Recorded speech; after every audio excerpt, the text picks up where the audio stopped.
Assalamualaikum warahmatullahi wabarakatuh. Alhamdulillahil awwalu bila ibtida wal akhiru bila intiha. Jami'u sifatil ulya wal izzati wal kibriya. Wassalatu wassalamu ala imami ahli sofai wal wafa, qutbil anbiya wal awliya, Sayyidina wa maulana Muhammadin khairid dawa likulli saqamin wada, rahmatan wa shifa fi sirri wal jila, wa ala alihi wa sahbihi ma damatil ardu wa sama'a ma ba'du. Ayuha sadati sadatina al-aizza wal fudala, yang saya hormati dan yang wajib kami mencintainya, para sesepuh, bini sepuh, para alim ulama, para habaib. Maaf apabila saya tidak bisa menyebutkan satu persatu, khususan Al-Ah Habibana Ahmad Al-Habsyi, dan yang saya hormati bapak-bapak dari Forkominda, Bapak Bupati, Bapak Wali Kota atau yang mewakilinya, Bapak Dandim, Bapak Kapolres, bapak-bapak dari instansi pemerintahan sipil, TNI, Polri yang selalu kita banggakan, panitia penyelenggara dalam rangka Haul Al-Walid Habibana Ali bin Hashim bin Umar bin Taha bin Hasan bin Yahya, dan hadirin wal hadirat rahimakumullah. Mengenang, mengingat jasa seseorang memang tidaklah begitu mudah. Bagaimana don kita, prasangka kita pertama kali kepada para beliau.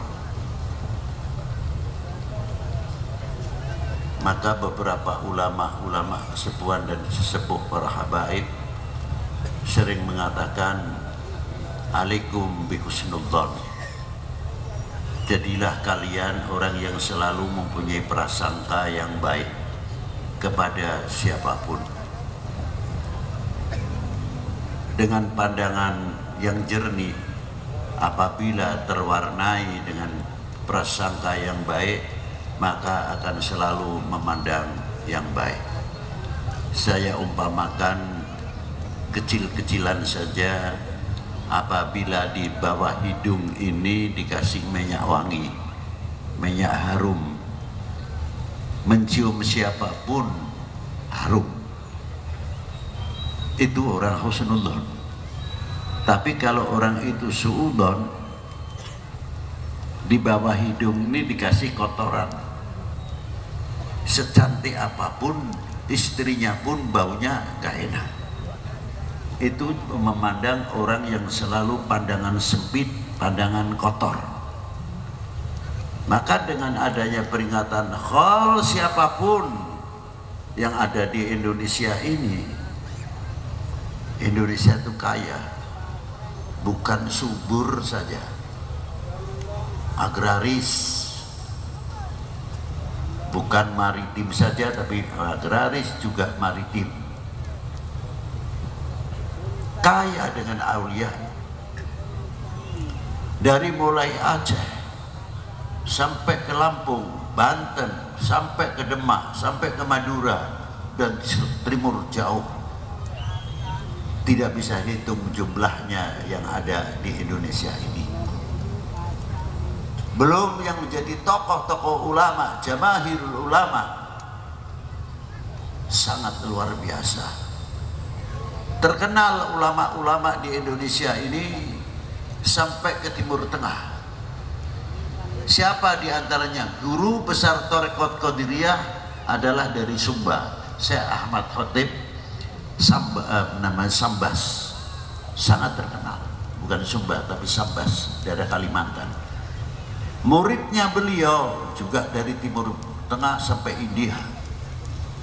Rata-rata Thariqat Qadiriyah khususnya sumbernya adalah Sayyidi Syekh Ahmad Khotib Sambas.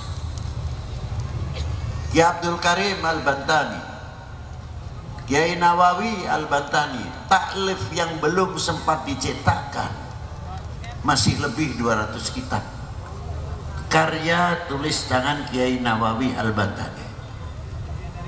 Belum Kiai Bakir Jogja, Kiai Zainal Abidin Puduh, Kiai Muhammad Ilyas Sukaraja, Kiai Ahmad Abdul Hadi Girikusumo, Kiai Soleh Darat, Kiai Soleh Banten, Kiai Abdul Karim Banten.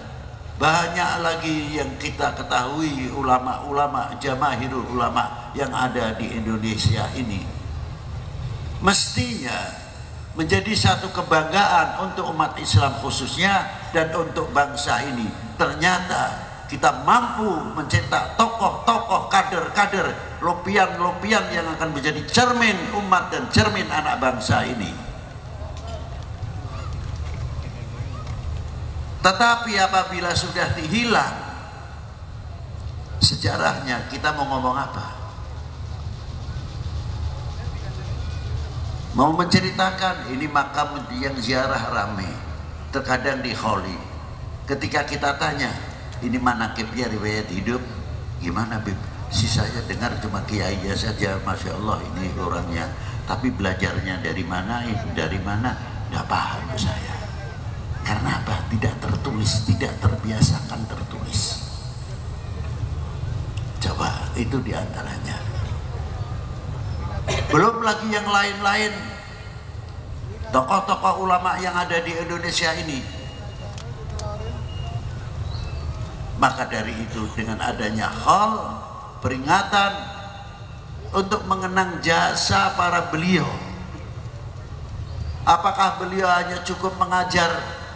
Apakah beliau hanya cukup beribadah untuk dirinya sendiri? Tidak.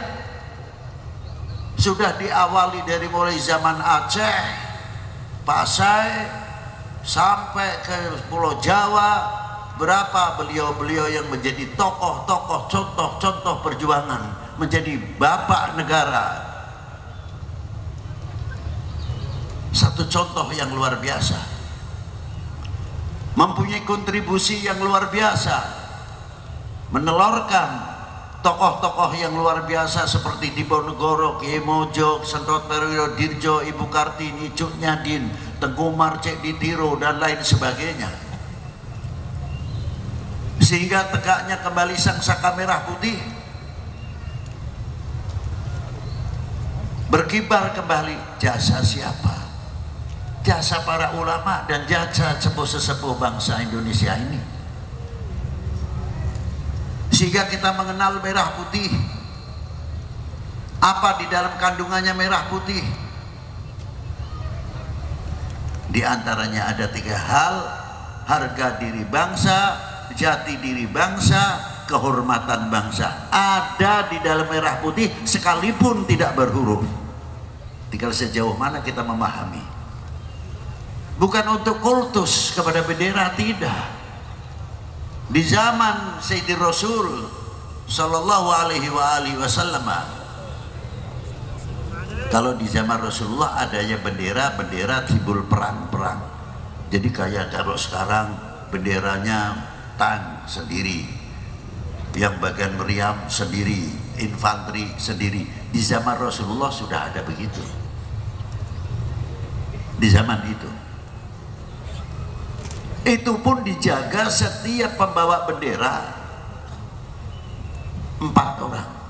Jangan sampai bendera itu jatuh ke tanah. Luar biasa. Kalau ke panah atau ke tombak salah satu penjaga yang bawa bendera, cepat diraih, jangan sampai ke tanah. Terus begitu dan begitu estafet. Padahal bukan bendera kebangsaan, tapi harga diri pada waktu itu dicontohi oleh para beliau-beliau. Ada di antaranya kakaknya Imam Ali bin Abi Thalib, sahabat namanya Ja'far bin Abi Thalib. Kakinya sudah putus, tangannya sudah putus, berlumur darah, tapi sempat menjaga bendera tersebut dengan lehernya supaya tidak menyentuh tanah. Bagaimana bendera kebangsaan? Sejauh mana kita mempunyai kebanggaan? Maaf, bendera partai boleh banyak, tapi merah putih hanya satu. Betul tidak? Betul tidak? Merah putih cuma satu. Nah, tadi kita digugah dengan lagu kebangsaan. Indonesia tanah airku, tanah tumpah darahku. Apa itu hanya lagu kebangsaan atau seremonial? Ini perlu anak-anak kita dari sedini mungkin tolonglah diajari, karena kita sudah banyak kehilangan para pejuang. Nanti tambah lama tambah hilanglah sudah. Cek sudah ke parlemen obor. Ini yang kita jaga, sangat khawatir sekali. Coba. Ternyata di dalam lagu kebangsaan mempunyai kandungan ikrar, bukan sekadar nyanyian atau lagu kebangsaan. Minta dibuktikan sebagai pengakuan selaku kita mengaku Indonesia tanah airku. Apakah dalam lagu, apakah dalam kehidupan kita mempunyai kefanatikan selaku anak bangsa Indonesia yang tidak mudah tergoyahkan dan merasa handarbeni, merasa memiliki kepada republik ini, bukan sekadar memiliki bentuknya dari Sabang sampai Merauke saja, tapi apa yang ada di Indonesia ini, dari buah-buahan, dari pertanian dan lain sebagainya, sejauh mana kita merasa memiliki apa yang ada. Kalau mampu kita merasa memiliki dan menghargai, insya Allah untuk ekonomi di Indonesia tidak lama tertanggulangi. Karena apa? Kami telah mengucapkan Indonesia tanah airku. Apa yang ada di dalam Indonesia milikku. Ekonomi milik kita semuanya, pertanian milik kita semuanya. Semangat akan menanamkan di dalam dunia pertanian dan dalam dunia ekonomi, karena untuk menunjukkan Indonesia tanah airku, bukan pepesan kosong.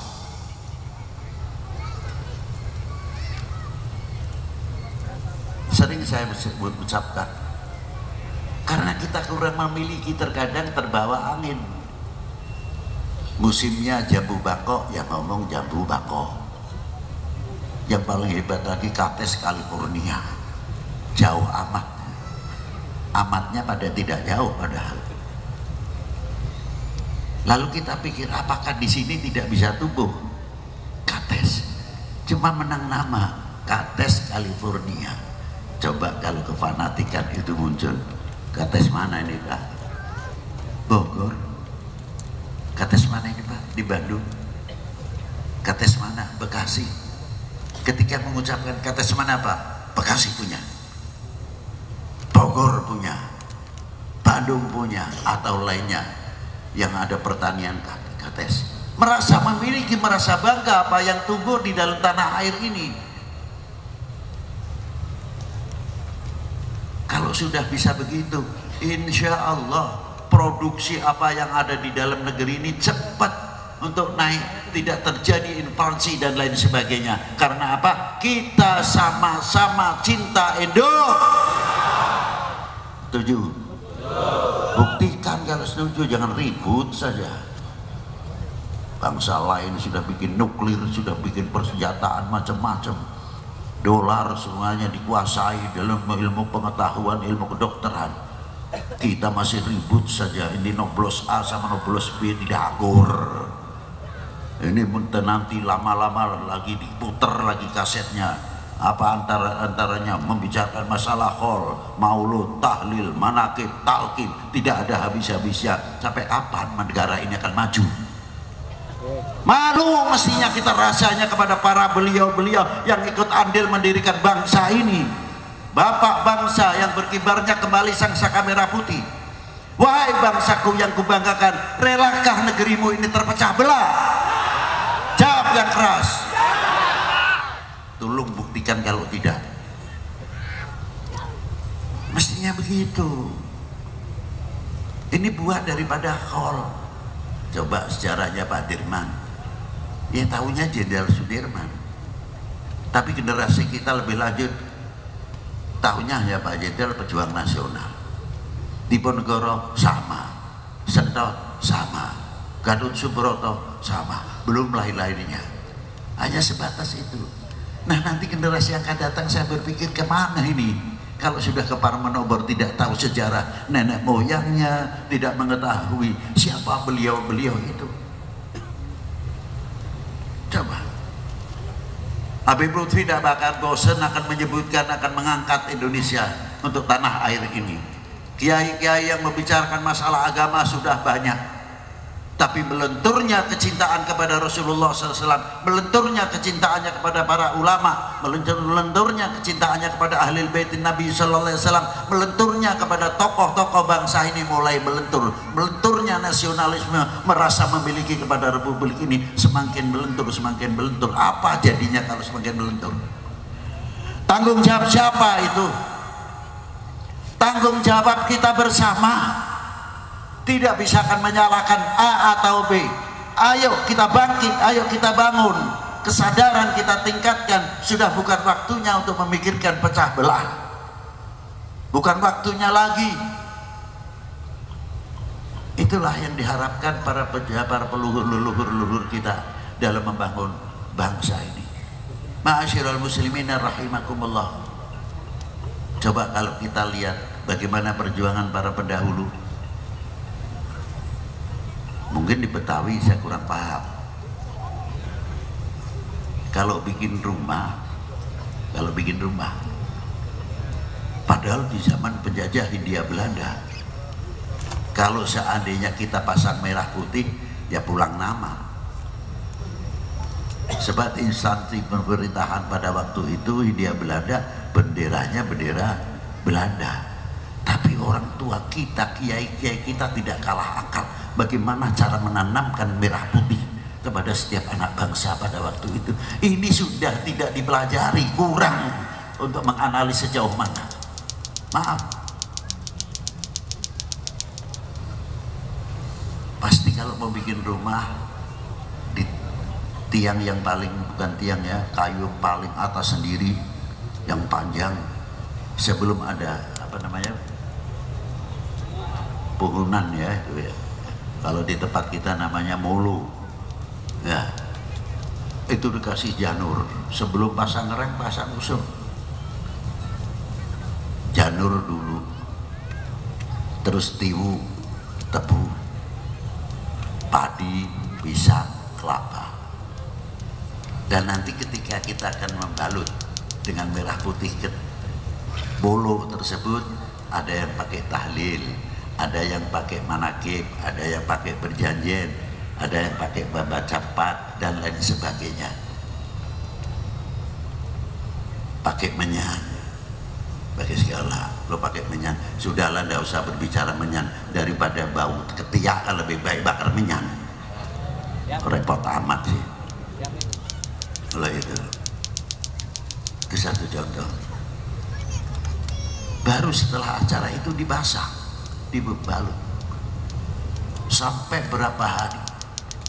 Ya kalau musim hujan tidak masalah, tapi kalau sudah musim kemarau, kita mau bertanya, kira-kiranya yang cantik, yang Masya Allah, lihat kuning melangsetnya janur tersebut, kena panas lama-lama layu. Padinya semakin coklat, tadinya kuning bagus, tebunya juga manisnya kurang, daunnya semakin kering, pisangnya semakin matang, berubah semuanya. Yang saya tanyakan, merah putihnya ikut layu atau tidak? Itulah menunjukkan filosofi harusnya bangsa Indonesia mempunyai jiwa merah putih yang tidak bisa dirayu oleh apapun. Betul? Tunjukkan kalau betul. Oleh itulah diantaranya hebatnya para kesepuan-kesepuan kita pendahulu. Nah maka dari itu kita bagaimana melihat para ulama, para sepuh pendiri bangsa ini luar biasa. Mari dengan adanya hall kita hidupkan hall di mana-mana, para pejuang-pejuang yang ada, tidak harus ulama. Para pejuang pun mengadakan hall pejuang di kampung ini siapa dulu. Oh, dari TNI kholi, dari polisi kholi, karena beliau termasuk ikut andil besar pada waktu 1945. Apakah hall itu harus para ulama? Tidak. Mengholi kedua orang tua juga istimewa, supaya anak-anaknya ingat bagaimana jasanya orang tua. Dari tidak punya sampai mampu membangun rumah, sampai mempunyai kendaraan. Beliau meninggal, apakah kita akan menjadi pewaris yang baik hingga kita bisa menjalin keukhuwahan, persatuan, satu keluarga, kakak adik kompak, rukun dan lain sebagainya, bukan kakak adik pecah belah hanya urusan warisan. Malu rasanya kepada kedua orang tua. Apakah kita bisa memotong kambing umpamanya 10 atau 15 karena ada uang, dianggap sudah cukup lumayan? Belum apa-apa. Apalagi hol, potong kambing 100, sapi 100, dikira sudah istimewa? Belum, untuk membalas jasanya para beliau.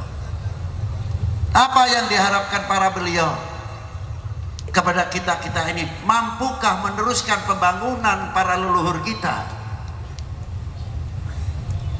membangun, menjaga kesatuan persatuan? Kalau kita pecah belah, menangis beliau-beliau di belakangnya yang telah diperjuangkan ternyata telah bersia-sia. Apakah kita menjadi anak keturunan beliau ataupun regenerasi akan mengecewakan para beliau? Pastinya kita tidak. Nah, maka dari itu sekali lagi, dengan adanya hall perlu untuk banyak mengambil suri tauladan para beliau. Itulah kurang lebihnya yang saya bisa sampaikan, karena jamnya sudah jam 12 ke atas, sudah setengah 1 kurang 10. Mari kita tutup dengan doa bersama. Bismillahirrahmanirrahim. Ila hadrat Nabi Mustafa Sayyidina Maulana Muhammadin sallallahu alaihi wasallam wa ila hadrati Syekhina Ustadzina Mursidina Sayyidina Maulana Syarif Hidayatullah wa Maulana Hasanuddin Al-Bantani wa Maulana Yusuf Hakim Tirtayasa wa Syekh Maulana Mansur Sekaduan wa Sayyidi Syekh Muhammad Nabawi Syekh Abdul Karim wa Sayyidi Syekh Saleh Ma'mun wa ila hadrati Sayyidina Habib Husain bin Bakar Al-Aidrus wa Syekh Abdul Qadir wa Syekh Abdul Qadir wa Sayyidi Syekh Tahir والحبيب عثمان بن عبد الله بن عقيل بن يحيى والحبيب محمد بن عقيل والحبيب محسن بن العطاس والحبيب عبد الله بن محسن العطاس والحبيب سالم بن جندان والحبيب محمد بن جندان والحبيب زين الإدروس والحبيب أحمد بن حداد والحبيب علي بن عبد الرحمن الحبسي كويتام والحبيب عبد الرحمن الحبسي كويتام تكيني وإلى حضرة شيخ مسنا سيدي شيخ Idimyati وسيدي شيخ bagi Bakri itu bagus, Bakri itu bagi Balak lagi wa usulihim wa buruhim. Al-Fatihah.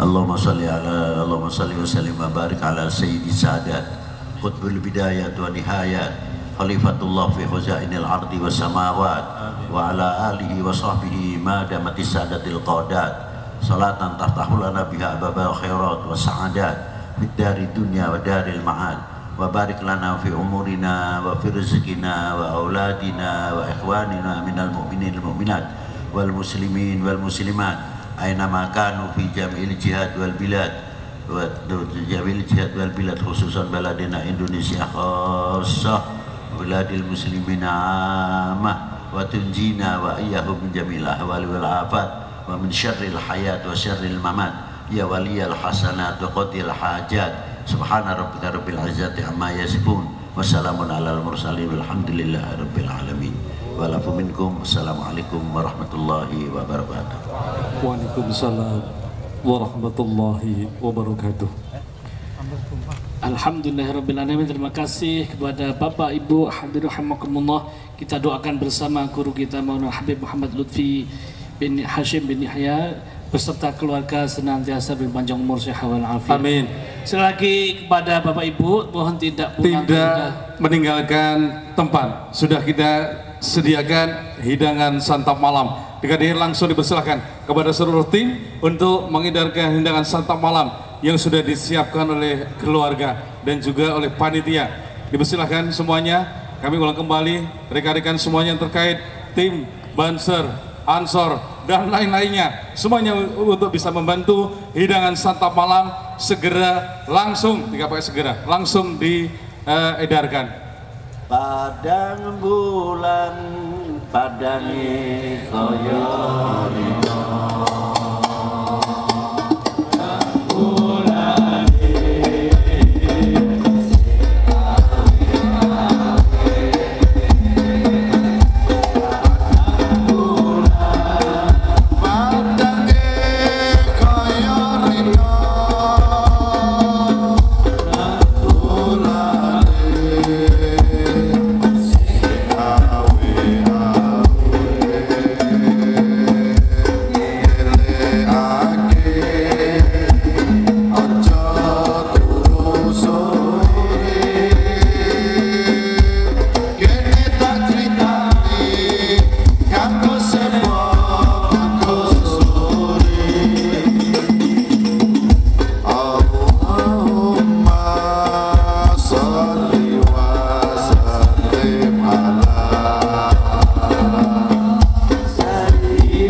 jamaah untuk tidak bersalaman dengan Maulana Habib Muhammad Lutfi bin Hashim bin Yahya.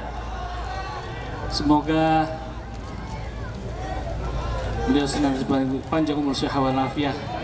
Dengan memanjangnya memandang beliau, menjadikan honor doa-doa kita dikabul oleh Allah Subhanahu wa taala. Amin. Dan sekali lagi kami sampaikan kepada seluruh jamaah sekalian untuk tidak meninggalkan tempat. Sudah kita siapkan hidangan santap malam, dipersilakan, atau hidangan jasmani. Semuanya kepada jemaah sekalian untuk tidak meninggalkan tempat yang sudah disiapkan hidangan santap malam atau hidangan santap jasmani. Dan hadirin sekalian berbahagia, kami yang mengantarkan acara dari awal acara